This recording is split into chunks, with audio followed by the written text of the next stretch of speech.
ನಾವು ಯಾವುದೇ ದೇಶಕ್ಕೆ ಹೋದರೂ ತಿಳಿದಿರುವ ಏಕೈಕ ದೇವರು, ಏಕೈಕ ಹೆಸರು ಜೀಸಸ್ ಕ್ರೈಸ್ಟ್, ಅಂದರೆ ಏಸು ಕ್ರಿಸ್ತನು ಮಾತ್ರ. ಉಳಿದ ದೇವಿ ದೇವತೆಗಳು ಕೆಲವು ಪ್ರದೇಶಗಳಿಗೆ, ಕೆಲವು ದೇಶಗಳಿಗೆ ಮಾತ್ರ ಸೀಮಿತ.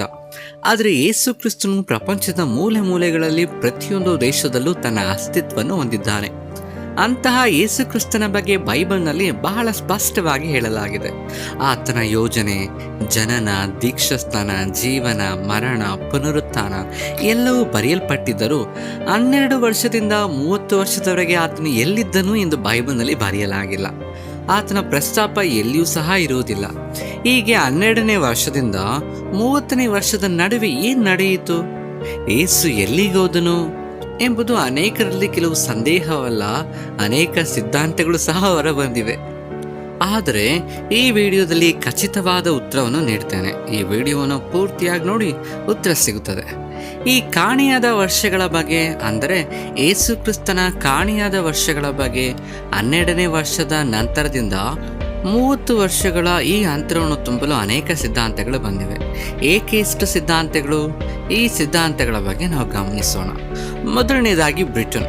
ಯೇಸು ಕ್ರಿಸ್ತನು ಬ್ರಿಟನ್ಗೆ ಬಂದಿದ್ದನು ಎಂದು, ಯೇಸು ಬ್ರಿಟನ್ಗೆ ಬಂದು ಅಲ್ಲಿ ಅರಿಮತ್ತ ಯೋಸೆಫ್ನೊಂದಿಗೆ ವ್ಯಾಪಾರಕ್ಕಾಗಿ ಬಂದಿದ್ದನು ಎಂದು ನಂಬ್ತಾರೆ. ಬ್ರಿಟನ್ನ ಬರಹಗಳಲ್ಲಿಯೂ ಇಂತಹ ವರ್ಣನೆಗಳಿವೆ. ಹೋಲಿ ಗ್ರೇಲ್ ನಿರ್ಮಾಣ. ಈ ಹೋಲಿ ಗ್ರೇಲ್ 15ನೇ ಶತಮಾನದ್ದು. ಈ 15ನೇ ಶತಮಾನಕ್ಕೂ ಯೇಸು ಕ್ರಿಸ್ತನ ಬಾಲ್ಯಕ್ಕೂ ನಿಜಕ್ಕೂ ಸಂಬಂಧವಿದೆಯೇ? 15 ಶತಮಾನಗಳು ಕಳೆದು ಹೋದ ನಂತರ ಯೇಸು ಕ್ರಿಸ್ತನ ಜನನ ಇಲ್ಲಿದೆ ಎಂದು ಹೇಳುವುದು ಉಚಿತವಾಗಿದೆ. ಆದುದರಿಂದ ಬಹಳ ಸಂಕ್ಷಿಪ್ತವಾಗಿ ಹೇಳುತ್ತೇನೆ.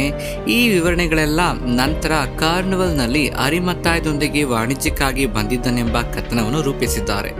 ಇನ್ನು ಎರಡನೆಯ ಡೆಸರ್ಟ್ ಮಾಂಕ್. ಯೇಸು ಕ್ರಿಸ್ತನನ್ನು ಡೆಸರ್ಟ್ ಮಾಂಕ್ ಎಂದು ಕರೆಯುತ್ತಾರೆ, ಏಕೆಂದರೆ ಮೃತ ಸಮುದ್ರದ ಬಳಿ ಅನೇಕ ಅಪಕ್ರಿಪಲ್ ಪಟ್ಟಿಗಳು ದೊರೆತಿವೆ. ಆದ್ದರಿಂದ ಈ ಮೃತ ಸಮುದ್ರದ ಬಳಿಯೇ ಪ್ರವಾದಿಯಾಗಿ ಕಳೆದನು ಎಂದು ಇನ್ನೊಂದು ಸಿದ್ಧಾಂತವಿದೆ. ಇವುಗಳನ್ನು ಕುಮ್ರಾನ್ ಗುಹೆಗಳು ಎನ್ನುತ್ತಾರೆ. ಆದರೆ ಈ ಡೆಸರ್ಟ್ ಮಾಂಕ್ ಆಗಿ ಅಲ್ಲಿ ಆತನನ್ನು ಕರೆಯುತ್ತಿದ್ದರು. ಈ ಕುಮ್ರಾನ್ ಗುಹೆಗಳ ಬಳಿ ಇರಬಹುದು ಎಂಬ ಸಿದ್ಧಾಂತ ಊಹಿಸಿದ ಈ ಸಿದ್ಧಾಂತ 1947ರಲ್ಲಿ ಕುಮ್ರಾನ್ ಉತ್ಪನ್ನಗಳು ನಡೆದಾಗ ಅಲ್ಲಿ ಕೆಲವು ಅಪಕ್ರಿಪ ಪಠ್ಯಗಳು ದೊರೆತವು. ಅಲ್ಲಿ ಪುಸ್ತಕಗಳು, ಪ್ರತಿಗಳು ದೊರೆತವು ಎಂದು, ಅಲ್ಲಿಯೇ ಅವನ ಬಾಲ್ಯವಿತ್ತು ಎಂದುಕೊಳ್ಳುವುದು ಕೇವಲ ಊಹೆ. ಆದರೆ ಈ ಊಹೆ ಕೂಡ ಬಹಳ ವಿಚಿತ್ರವಾಗಿವೆ. ಈಗ 1947ರಲ್ಲಿ ದೊರೆತ ಯೇಸು ಕ್ರಿಸ್ತನ ಬಾಲ್ಯಕ್ಕೆ ಇದನ್ನು ನಾವು ಲಿಂಕ್ ಮಾಡುವುದು ಕೂಡ ಅವಿವೇಕವಾಗಿದೆ. ಇನ್ನು ಮೂರನೆಯದು ಟಿಬೆಟ್. ಟಿಬೆಟ್ನಲ್ಲಿ ಯೇಸು ಕ್ರಿಸ್ತನು ಕಳೆದನು ಎಂದು ಲೈಫ್ ಆಫ್ ಸೆಂಟ್ ಈಜಾ ಎಂಬ ಹಸ್ತಪ್ರತಿಯೊಂದು ಅಲ್ಲಿ ದೊರೆತಿದೆ ಎಂದು, ನೇಪಾಳ, ಟಿಬೆಟ್ ಪ್ರದೇಶಗಳಲ್ಲಿ ಆತನ ಕುರುಹುಗಳು ಇರಬಹುದು ಎಂದು ಇನ್ನೊಂದು ಸಿದ್ಧಾಂತವಿದೆ. 1894ರಲ್ಲಿ ರಷ್ಯಾದ ಯಾತ್ರಿಕ ನಿಕೋಲಸ್ ನೋಟೋವಿಚ್ ಹೇಳಿದ ಪ್ರಕಾರ ಒಂದು ಕಟ್ಟುಕತೆಯನ್ನು ಕಟ್ಟಿದರು. ಅಲ್ಲಿ ಇಷ್ಟೇ ಅಲ್ಲ, ಇನ್ನೊಂದು ಇದೆ. ವೈಟ್ ಪ್ರಾಫಿಟ್ ಎನ್ನುತ್ತಾರೆ ಯೇಸು ಕ್ರಿಸ್ತನನ್ನು. ಈತನು ಕಾಣೆಯಾದ ವರ್ಷಗಳಲ್ಲಿ, ಅಂದರೆ 12 ವರ್ಷದಿಂದ 30 ವರ್ಷದ ನಡುವೆ ವೈಟ್ ಪ್ರಾಫಿಟ್ ಎಂದು ಕರೆಯಲ್ಪಟ್ಟನು ಎಂದು ಪೇರು ದೇಶ, ಮೆಕ್ಸಿಕೋ, ಉತ್ತರ ಅಮೆರಿಕ ಪ್ರದೇಶಗಳಲ್ಲಿ ಆತನು ಅಲ್ಲಿ ನೇಟಿವ್ ಆಫ್ ಅಮೆರಿಕನ್ ಜನಾಂಗಗಳಿಗೆ, ಆ ಬುಡಕಟ್ಟುಗಳಿಗೆ ಬೋಧಿಸಿದನು ಎಂದು ಇನ್ನೊಂದು ಸಿದ್ಧಾಂತವಿದೆ. ಅದಕ್ಕಾಗಿ ಇವನನ್ನು ವೈಟ್ ಪ್ರಾಫಿಟ್ ಎನ್ನುತ್ತಾರೆ. ಇನ್ನೊಂದು ಸಿದ್ಧಾಂತ ಕೂಡ ಇದೆ.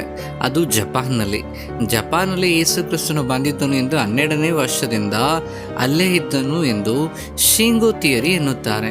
ಶಿಂಗೋ ಎಂಬ ಪ್ರದೇಶದಲ್ಲಿ ಆತ ಇರುತ್ತಾನೆ. ಪ್ರಸ್ತುತ ಈ ಶಿಂಗೋವನ್ನು ಕ್ರೈಸ್ಟ್ ಓನ್ ಸಿಟಿ ಎನ್ನುತ್ತಾರೆ. ಯೇಸು 106 ವರ್ಷಗಳವರೆಗೆ ಇಲ್ಲೇ ಇದ್ದು, ಇಲ್ಲೇ ಸತ್ತು, ಇಲ್ಲೇ ಸಮಾಧಿ ಮಾಡಲ್ಪಟ್ಟನು ಎಂದು ನಂಬ್ತಾರೆ. ಪ್ರತಿ ವರ್ಷ ಸಾವಿರಾರು ಜನರು ಈ ಸಮಾಧಿಯನ್ನು ಸಂದರ್ಶಿಸುತ್ತಾರೆ ಎಂದು ಇಲ್ಲಿ ಒಂದು ದೊಡ್ಡ ಸಿದ್ಧಾಂತವಿದೆ. ಮತ್ತು ಈ ಅಂತರವನ್ನು ತುಂಬುವ ಸಿದ್ಧಾಂತಗಳು ಇತ್ತೀಚೆಗೆ ಬಹಳ ಬಂದಿವೆ. ಆಫ್ರಿಕಾ ಎಂದು, ಯುರೋಪ ಎಂದು, ಹೀಗೆ ಬಹಳ ರೀತಿಯ ಸಿದ್ಧಾಂತಗಳಿವೆ. ಯೇಸು ಕ್ರಿಸ್ತನು ಅಲ್ಲಿ ಕಳೆದನು ಎಂದು 12 ವರ್ಷದಿಂದ 30 ವರ್ಷದವರೆಗೆ ಆತನ ಸಿದ್ಧಾಂತಗಳು ಹೀಗೆ ಬೇರೆ ಬೇರೆಯಾಗಿ ಮಾತನಾಡ್ತಾ ಬಂದಿದ್ದಾರೆ. ಮುಖ್ಯವಾಗಿ ಹೆಚ್ಚಾಗಿ ಬಲವಾಗಿ ನಂಬುವುದು ಭಾರತದಲ್ಲಿ ಯೇಸು ಕ್ರಿಸ್ತನು ಬಂದಿರುವ ಬಗ್ಗೆ ವಿಶೇಷಗಳು, ಅದರ ಬಗ್ಗೆ ಮಾತನಾಡೋಣ. ಹೀಗೆ Bharat, Britain, dead C, Nepal, Tibet, ಪೇರು, ಮೆಕ್ಸಿಕೋ, ಉತ್ತರ ಅಮೆರಿಕ, ಜಪಾನ್, ಆಫ್ರಿಕಾ ಹೀಗೆ ಬಹಳ ಇವೆ. ವಿಶ್ವ ಭೂಪಟ ನೋಡಿ ಪೇರು, ಮೆಕ್ಸಿಕೋದಿಂದ ಜಪಾನ್ವರೆಗೆ ಪ್ರಪಂಚದ ಎಲ್ಲ ದೇಶಗಳನ್ನು ತಿರುಗಿದ ಒಬ್ಬ ವಿಶ್ವ ಯಾತ್ರಿಕನಂತೆ ಹೇಳ್ತಿದ್ದಾರೆ. ಆತನು ಎಲ್ಲ ದೇಶಗಳನ್ನು ತಿರುಗಲು ಆಗಿನ ಸಾರಿಗೆ, ಆಗಿನ ಸೌಲಭ್ಯಗಳು ಈಗಿರುವ ವಿಮಾನಗಳು, ಬಸ್ಗಳು, ರೈಲುಗಳು ಆಗಿರಲಿಲ್ಲ. ಗಮನವಿಟ್ಟು ನೋಡಿ, ಈ ಅಂತರದ ಸಿದ್ಧಾಂತದಲ್ಲಿ ಮುಖ್ಯವಾಗಿ ಹೆಚ್ಚಾಗಿ ನಮ್ಮ ಭಾರತದಲ್ಲಿ ಪ್ರಸ್ತಾಪಿಸಿ ಭಾರತಕ್ಕೆ ಬಂದರೂ ಭಾರತದಲ್ಲೂ ಯೇಸು ಕ್ರಿಸ್ತನ ಬಗ್ಗೆ ಬಲವಾದ ಆಧಾರಗಳಿವೆ. ನೋಡೋಣ. Jesus and India. ಮೊದಲನೇದಾಗಿ ನಲಂದ ವಿಶ್ವವಿದ್ಯಾಲಯ. ನಲಂದ ವಿಶ್ವವಿದ್ಯಾಲಯವು ಪ್ರಪಂಚದ ಮೊದಲ ವಿಶ್ವವಿದ್ಯಾಲಯ ಎಂದು ಯೇಸು ಕ್ರಿಸ್ತನು 12 ವರ್ಷದ ನಂತರ ಇಲ್ಲಿಗೆ ಬಂದು ಇಲ್ಲಿ ಓದಿ ಆ ಬೋಧನೆಗಳನ್ನು ಕಲಿತನು ಎಂದು ಹೇಳುತ್ತಾರೆ. ಈ ವಿಷಯಗಳನ್ನೆಲ್ಲ ಹುಟ್ಟು ಹಾಕಿದ್ದು 19ನೇ ಶತಮಾನಕ್ಕೆ ಸೇರಿದ ರಷ್ಯಾದ ಯಾತ್ರಿಕ ನಿಕೋಲಸ್ ನೋಟೋವಿಚ್. ಇವನು ಹೇಳಿದ ಪ್ರಕಾರವೇ ಬಹಳ ಪ್ರಚಾರಕ್ಕೆ ಬಂದವು ಇವೆಲ್ಲ. ಅನೇಕ ಪುಸ್ತಕಗಳನ್ನು ಕೂಡ ಬರೆಯಲಾಗಿದೆ ಇದರ ಬಗ್ಗೆ. The last years of Jesus Christ ಎಂಬ ಪುಸ್ತಕವು, ಎಲಿಜಬೆತ್ ಕ್ಲೇರಾ ಎಂಬ ಪುಸ್ತಕವು, unknown life of Jesus Christ ಎಂಬ ಪುಸ್ತಕ, ದ ಜೀಸಸ್ ಮಿಸ್ಟರಿ ಎಂಬ ಪುಸ್ತಕ, ಇಂತಹ ಬಹಳ ಪುಸ್ತಕಗಳು ಪ್ರಚಾರಕ್ಕೆ ಬಳಕೆಗೆ ಬಂದವು. ಇವರ ಆಧಾರದ ಮೇಲೆ ಬಹಳ ಬರೆದಿದ್ದಾರೆ. ಇದಕ್ಕೆ ಏನಾದರೂ ಪುರಾವೆ ಇದೆಯೇ ಎಂದರೆ ಇಲ್ಲವೇ ಇಲ್ಲ.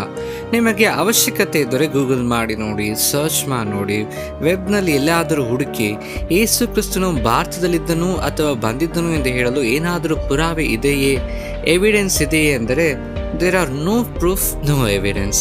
ಅಸಲಿಗೆ ಪ್ರಪಂಚದ ಮೊದಲ ವಿಶ್ವವಿದ್ಯಾಲಯ ಈ ನಲಂದ ವಿಶ್ವವಿದ್ಯಾಲಯ ಎಂದು ಹೇಳ್ತಿದ್ದಾರೆ.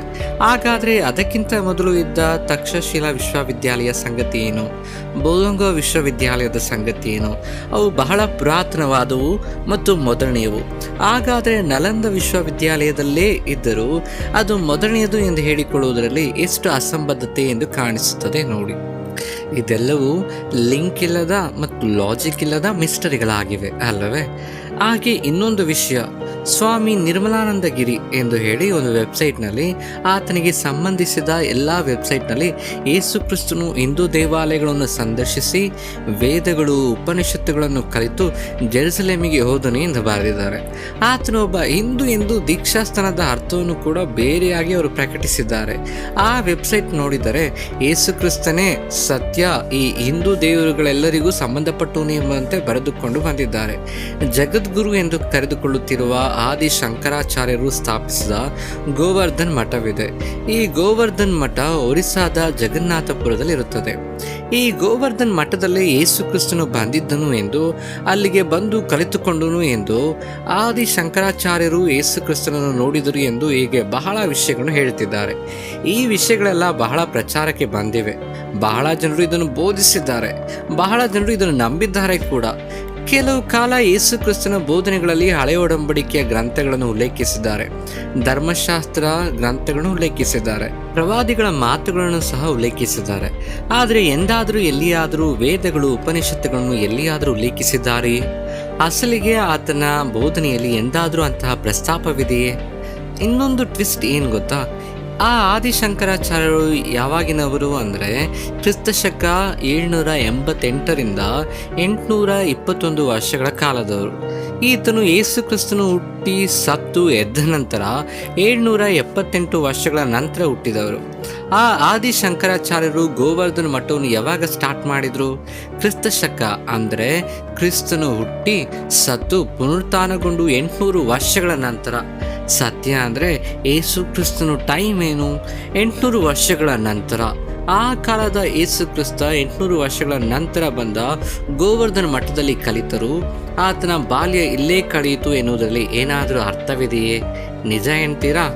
ಸರಿ, ಇಲ್ಲಿ ಇನ್ನೊಂದು ಸ್ಟ್ರಾಂಗ್ ವಿಷಯ ಏನೆಂದರೆ ಡಾಕ್ಟರ್ ವೇದವ್ಯಾಸ 1995ರಲ್ಲಿ ಕಲಿಯುಗ ಕಾಲಜ್ಞ ಎಂಬ ಪುಸ್ತಕವನ್ನು ಬರೆದನು. ಡಾಕ್ಟರ್ ವೇದವ್ಯಾಸ ಬರೆದದ್ದು ಇದು.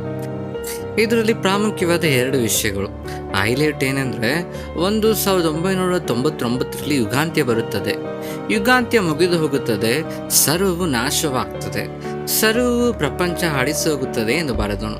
1999 ವರ್ಷಗಳು ಹಾಗೆ ಬಹಳ ಕಾಲವಾಯಿತು. ಯುಗಾಂತ್ಯವಲ್ಲ, ಈ 1999ರಲ್ಲಿ ಯಾವ ಘಟನೆಯೂ ನಡೆಯಲಿಲ್ಲ. ಇನ್ನು ಸೆಕೆಂಡ್ ಥಿಂಗ್, ಎರಡನೇದು, ಯೇಸು ಕ್ರಿಸ್ತನು ಭಾರತಕ್ಕೆ ಬಂದಿದ್ದನು ಎಂದು ಒಂದು ಪುಸ್ತಕದಲ್ಲಿ ಬರೆದನು. ಎರಡನೇ ಹೈಲೈಟ್ ಅದು. ಬೈಬಲ್ನಿಂದ ಕೆಲವು ಆತನ ಮಾತುಗಳನ್ನು ಸೇರಿಸಿ ಕೆಲವು ಬಹಳ ಪ್ರಯತ್ನಿಸಿದ್ದಾರೆ, ಬಟ್ ಅದು ನಡೀಲಿಲ್ಲ, ಅದು ನಿಜವೂ ಅಲ್ಲ. ಇನ್ನೊಂದು, ಕಾಶ್ಮೀರಕ್ಕೆ ಬಂದು ಅಲ್ಲೇ ಬೌದ್ಧ ಸನ್ಯಾಸಿಗಳ ಬಳಿ ವಿದ್ಯೆ ಕಲಿತರು ಎಂದು, ಇಲ್ಲಿ ಮದುವೆಯಾದರು ಎಂದು, ಇಲ್ಲಿ ಆತನಿಗೆ ಮಕ್ಕಳು ಇದ್ದಾರೆ ಎಂದು ಡಾಕ್ಟರ್ ವೇದವ್ಯಾಸ ಹೇಳಿದನು. ಶಿಲುಬೆಯಿಂದ ಅಲ್ಲಿಂದ ತಪ್ಪಿಸಿಕೊಂಡು ಬಂದು ಕಾಶ್ಮೀರದಲ್ಲಿ ಮದುವೆ, ಮಕ್ಕಳು, ಇಲ್ಲೇ ಇದ್ದು ಇಲ್ಲೇ ಸತ್ತರು ಎಂಬ ಒಂದು ಕಟ್ಟುಕತೆಯನ್ನು ಕೂಡ ಕಟ್ಟಿದನು. ಹಾಗಾದ್ರೆ ಅವರ ಮಕ್ಕಳು ಯಾರು? ಅವರ ವಂಶ ಎಲ್ಲಿದೆ? ಹೆಂಡತಿಯ ಹೆಸರೇನು? ಅವರ ಮಕ್ಕಳು ಹೇಗಿದ್ದಾರೆ? ಎಲ್ಲಿದ್ದಾರೆ? ಆತನ ಸಮಾಧಿ ಎಲ್ಲಿದೆ? ಮನೆ ಎಲ್ಲಿದೆ? ಅವರ ಮಕ್ಕಳು, ಅವರ ಜನರೇಷನ್ ಯಾರು? ಈಗ ಯಾರ DNA ಅವರಿಗೆ ಮ್ಯಾಚ್ ಆಗ್ತದೆ? ಇವೆಲ್ಲ ಹೇಳಲು ಸಾಧ್ಯವೇ ಅಂದರೆ ಏನೂ ಇಲ್ಲ. ಅಸಲಿಗೆ ಎಲ್ಲಿದ್ದಾರೆ, ಎಲ್ಲಿ ವಾಸಿಸಿದರೋ, ಅವರ ಮಕ್ಕಳು ಯಾರು ಎಂದು ಕೂಡ ತಿಳಿದಿಲ್ಲ. ಆದರೆ ಇದ್ದಾರೆ ಎಂದು ಕಟ್ಟುಕತೆಗಳನ್ನು ಮಾತ್ರ ಸೃಷ್ಟಿಸಿದರು. ಅಸಲಿಗೆ ಆಧಾರ ಏನಾದರೂ ಇದೆಯೇ ಎಂದರೆ ಆಧಾರ ಏನೂ ಇಲ್ಲವೇ ಇಲ್ಲ. ಎಲ್ಲವೂ ಕೂಡ ಕಟ್ಟುಕತೆಗಳೇ. ಸೊ ಇಂಥವುಗಳು ಭಾರತದ ಬಗ್ಗೆ ಕೂಡ ಬಹಳ ವಿಷಯಗಳನ್ನು ಹೇಳಿಕೊಂಡು ಬಂದಿದ್ದಾರೆ. ಬಟ್ ಈ ಥಿಯರಿಗಳೆಲ್ಲಕ್ಕೂ ಮೂಲ ಹಾಕಿದ್ದು ಯಾರು ಎಂದರೆ ರಷ್ಯಾದ ಯಾತ್ರಿಕ ನಿಕೋಲಸ್ ನೋಟೋವಿಚ್. 19ನೇ ಶತಮಾನಕ್ಕೆ ಸೇರಿದವನು ಈತನು ಮೊದಲು ಶತಮಾನದವನಲ್ಲ, 19th ಸೆಂಚುರಿ. ಕಟ್ಟುಕತೆಗಳನ್ನು ಕಟ್ಟಿದನು. ಸಣ್ಣ ಆಧಾರವೂ ಇಲ್ಲದೆ ಈತನು ಇಂತಹ ಕತೆಗಳನ್ನು ಕಟ್ಟಿದ್ದು ಆಶ್ಚರ್ಯವೇ. ಏಕೆ ಬಂದಿತ್ತು ಎಂದರೆ ಈ ನೋಟೋವಿಚ್ ಒಂದು ದಿನ ಕಾಲು ಮುರಿದುಕೊಂಡು ವೈದ್ಯಕೀಯ ಚಿಕಿತ್ಸೆಗಾಗಿ ಈ ಕಾಶ್ಮೀರದಲ್ಲಿ ಲಡಾಖ್ ಬಳಿ ಇರುವ ಒಂದು ಬೌದ್ಧ ವಿಹಾರದ ಆಶ್ರಯಕ್ಕೆ ಬಂದನು. ಅಲ್ಲಿ ಟ್ರೀಟ್ಮೆಂಟ್ ತೆಗೆದುಕೊಳ್ಳುತ್ತಿದ್ದನು. ಅಲ್ಲಿ ಪುನರುತ್ಥಾನ ಬರಹಗಳಲ್ಲಿ ಒಂದನ್ನು ತೆಗೆದುಕೊಂಡು ಅವನಿಗೆ ಅರ್ಥವಾಗದ ಟಿಬೇಟಿಯನ್ ಭಾಷೆಯಲ್ಲಿತ್ತು. ಆ ಹಸ್ತಪ್ರೀತಿಯಲ್ಲಿ ಏನಿದೆ ಎಂದು ಅರ್ಥವಾಗಲಿಲ್ಲ. ಅದನ್ನು ತೆಗೆದುಕೊಂಡು ಈ ಯಾತ್ರಿಕ ತನ್ನ ಪ್ರಯಾಣವನ್ನು ಮತ್ತೆ ಪ್ರಾರಂಭಿಸಿದನು.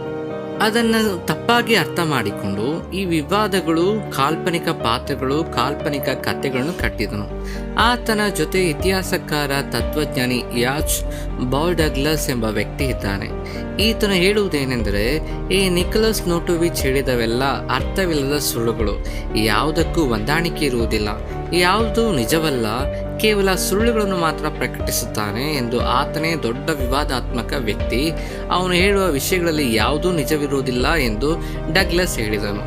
ಆತನ ಬರಹಗಳಲ್ಲೂ ಹೇಳಿದ್ದಾನೆ. ಡೈರೆಕ್ಟ್ ಸ್ಟೇಟ್ಮೆಂಟ್ಗಳನ್ನು ಕೂಡ ಕೊಟ್ಟಿದ್ದಾನೆ. ಈ ನೋಟೋವಿಚ್ ವಿಷಯಗಳನ್ನು ಹೇಳಿದ ಕೆಲವು ಜನರು, ಈ ಭಾರತದಲ್ಲಿ ಯೇಸು ಕ್ರಿಸ್ತನ ಅಸ್ತಿತ್ವದ ಬಗ್ಗೆ ಮಾತನಾಡುವ ಕೆಲವು ಜನರು, ಹಾಗಾದರೆ ಡಗ್ಲಸ್ ಹೇಳುವ ಮಾತುಗಳನ್ನು ಏಕೆ ಹೀಗೆ ಒಂದಲ್ಲ ಹಲವು ರೀತಿಯ ದೇಶಗಳಲ್ಲಿ ಯಾರಿಗೆ ತೋಚಿದ ಕಟ್ಟುಕತೆಗಳನ್ನು ಸಹ ಬಹಳ ಕಟ್ಟಿಕೊಂಡಿದ್ದಾರೆ. ಇದರಲ್ಲಿ ಒಂದು ಪುರಾವೆಯೂ ಇಲ್ಲ.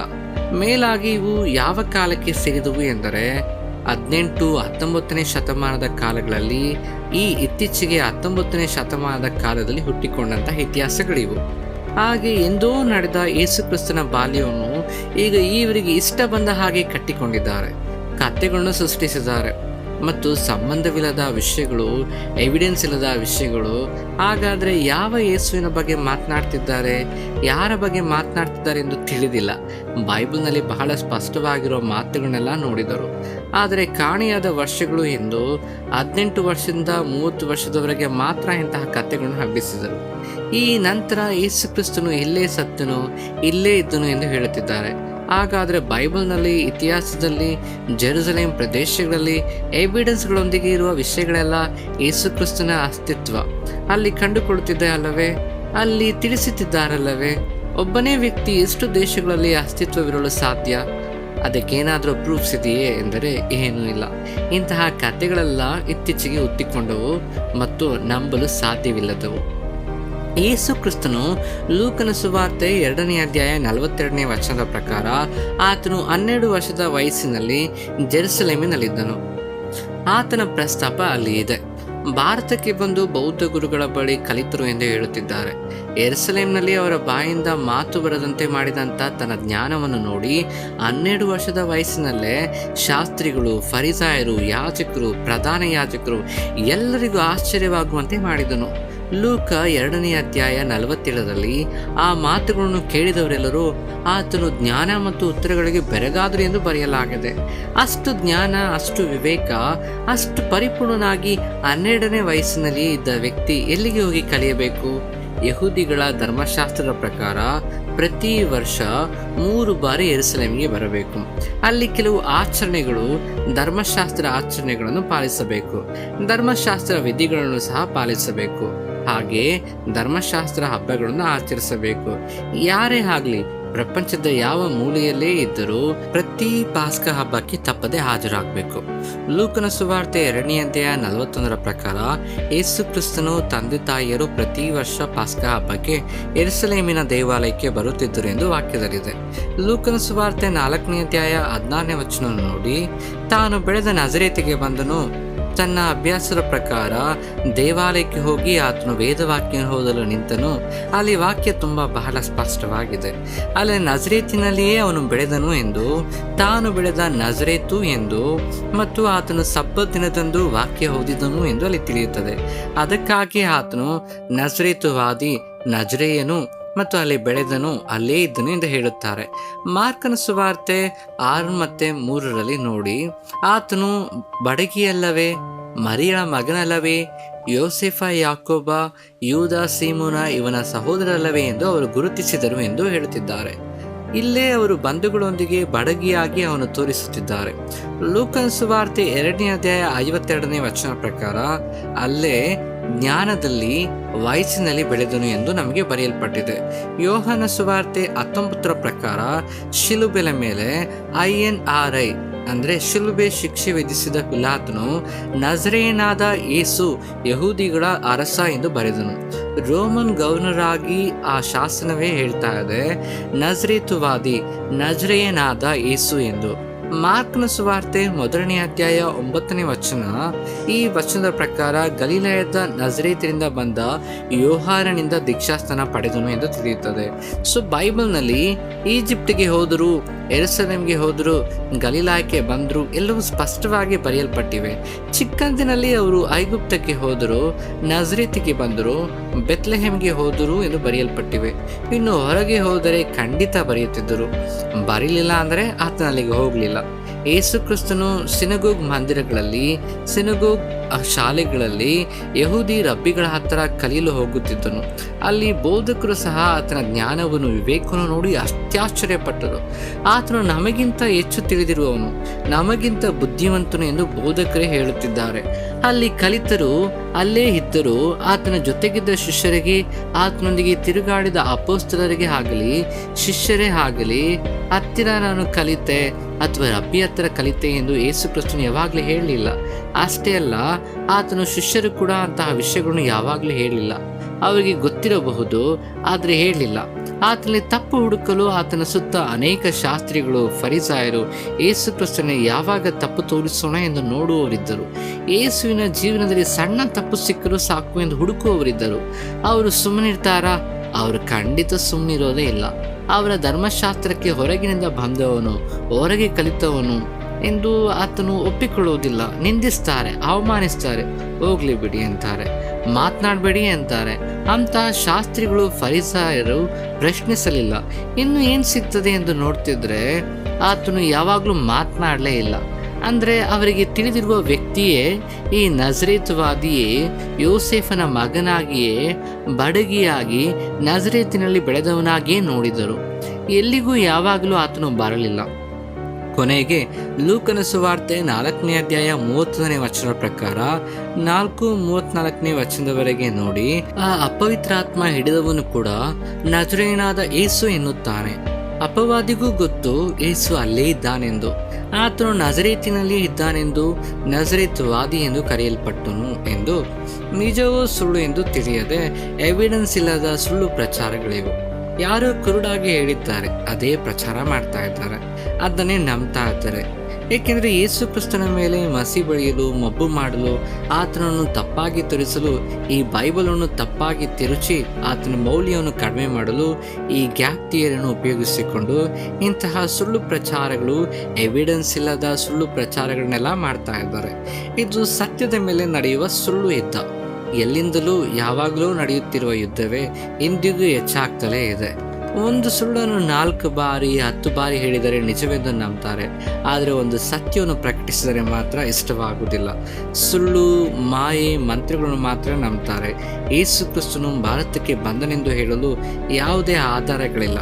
ಹುಟ್ಟಿದ್ದು ಬೆತ್ಲೆಹೇಮಿನಲ್ಲಿ, ಬೆಳೆದಿದ್ದು ನಜರೇತಿನಲ್ಲಿ, ಓಡಾಡಿದ್ದು ಯೆರೂಸಲೇಮಿನಲ್ಲಿ, ಯೆರೂಸಲೇಮ್ ಸುತ್ತಮುತ್ತಲಿನ ಪ್ರದೇಶಗಳಲ್ಲಿ, ಆ ಯೂದಾಯ ದೇಶಗಳಲ್ಲಿ ಆತನು ತಿರುಗಾಡಿದನು, ಸೇವೆ ಮಾಡಿದನು, ಬೋಧಿಸಿದನು, ಶಿಲುಬೆಗೇರಿಸಲ್ಪಟ್ಟನು ಮತ್ತು ಪುನರುತ್ಥಾನಗೊಂಡನು, ಎದ್ದ ನಂತರವೂ ಆತನು ಅನೇಕ ಜನರಿಗೆ ಕಾಣಿಸಿಕೊಂಡನು. ನಂತರ ಪರಲೋಕಕ್ಕೆ ಏರಿ ಹೋದನು. ಅದು ಯೇಸು ಕ್ರಿಸ್ತನ ಜೀವನ. ಇತಿಹಾಸದಲ್ಲಿ ನೀವು ನೋಡಿದ ಆರ್ಕಿಯಾಲಜಿಕ್ ಎವಿಡೆನ್ಸ್, ನೀವು ನೋಡಿದ ಅಲ್ಲಿನ ಪುರಾತತ್ವ ಆಧಾರಗಳು, ನೀವು ನೋಡಿದ ಅನೇಕ ವಿಷಯಗಳು ಲಭ್ಯವಾಗಿವೆ. ಅನೇಕ ಆಧಾರಗಳು ಅಲ್ಲಿವೆ. ಯೇಸು ಕ್ರಿಸ್ತನು ಅಸ್ತಿತ್ವವಿದೆ, ಯೇಸು ಕ್ರಿಸ್ತನ ಜೀವನವಿದೆ, ಯೇಸು ಕ್ರಿಸ್ತನ ಶಿಲುಬೆಯ ಮರಣ ಪುನರುತ್ಥಾನಗಳ ಬಗ್ಗೆ ಅನೇಕ ಎವಿಡೆನ್ಸ್ಗಳಿವೆ. ಈ ಯೆರೂಸಲೇಮ್ ಆಂಟಿಕ್ವಿಟ್ ಅಥಾರಿಟೀಸ್ ಬಗ್ಗೆ ತಿಳಿದುಕೊಂಡಾಗ ಈ ವಿಷಯಗಳೆಲ್ಲ ನಿಮಗೆ ಲಭ್ಯವಾಗ್ತದೆ. ಸೊ ಹೀಗೆ ಆಧಾರನೊಳಗೊಂಡಂಥ ಬೈಬಲ್ ಪ್ರಕಾರವಾದ ಜೀವನ ಅದು ನಿಜ. ಆಧಾರಗಳಿಲ್ಲದ ಇವೆಲ್ಲ ಸುಳ್ಳು. ಸೊ ಯೇಸು ಕ್ರಿಸ್ತನ ಬಗ್ಗೆ ಇಂತಹ ಕಟ್ಟುಕತೆಗಳು ಬಹಳ ಬಂದಿವೆ, ಆದರೆ ಅವೆಲ್ಲ ನಂಬಲು ಸಾಧ್ಯವಿಲ್ಲ. ಬೈಬಲ್ ನಮಗೆ ಸ್ಪಷ್ಟವಾಗಿ ಹೇಳ್ತದೆ, ಇತಿಹಾಸ ನಮಗೆ ಸ್ಪಷ್ಟವಾಗಿ ನೀಡಿದೆ. ಸೊ ಇದು ನಿಮಗೆ ಅರ್ಥವಾಗಿದೆ ಎಂದು ನಾನು ಅಂದ್ಕೊಂಡಿದ್ದೇನೆ. ಈ ವಿಷಯ ನಿಮಗೆ ಇಷ್ಟವಾದರೆ ಲೈಕ್ ಮಾಡಿ. ಇದು ಅನೇಕ ಜನರಿಗೆ ಉತ್ತರವಾಗಬೇಕು. ಅನೇಕ ಜನರು ಇದನ್ನು ಸಂದೇಹಿಸುತ್ತಿದ್ದಾರೆ. ಅನೇಕ ಜನರು ಈ ಥಿಯರಿಗಳನ್ನು ನಂಬಿ ನಿಜವೂ ಸುಳ್ಳು ಎಂದು ಹೇಳುತ್ತಿದ್ದಾರೆ. ಆದ್ದರಿಂದ ಈ ವಿಡಿಯೋವನ್ನು ನಾವು ಮಾಡಿದ್ದೇವೆ. ಇದು ನಿಮಗೆ ಸ್ಪಷ್ಟವಾಗಿ ಅರ್ಥವಾಗಿದೆ ಎಂದು ಅಂದ್ಕೊಳ್ತೇವೆ. ಮತ್ತು ಈ ಅದ್ಭುತವಾದಂಥ ಒಳ್ಳೆಯ ವಿಷಯದೊಂದಿಗೆ ಮತ್ತೊಂದು ವಿಡಿಯೋದ ಮೂಲಕ ನಾನು ಮತ್ತೆ ಬರ್ತೇನೆ. ಅಲ್ಲಿವರೆಗೂ ದೇವಾದಿದೇವನ ಮಹೋನ್ನತವಾದಂಥ ಕೃಪೆ, ಕಾಪಾಡುವಿಕೆ ನಿಮ್ಮೆಲ್ಲರೊಂದಿಗೂ ಇರಲಿ. ಆಮೇನ್.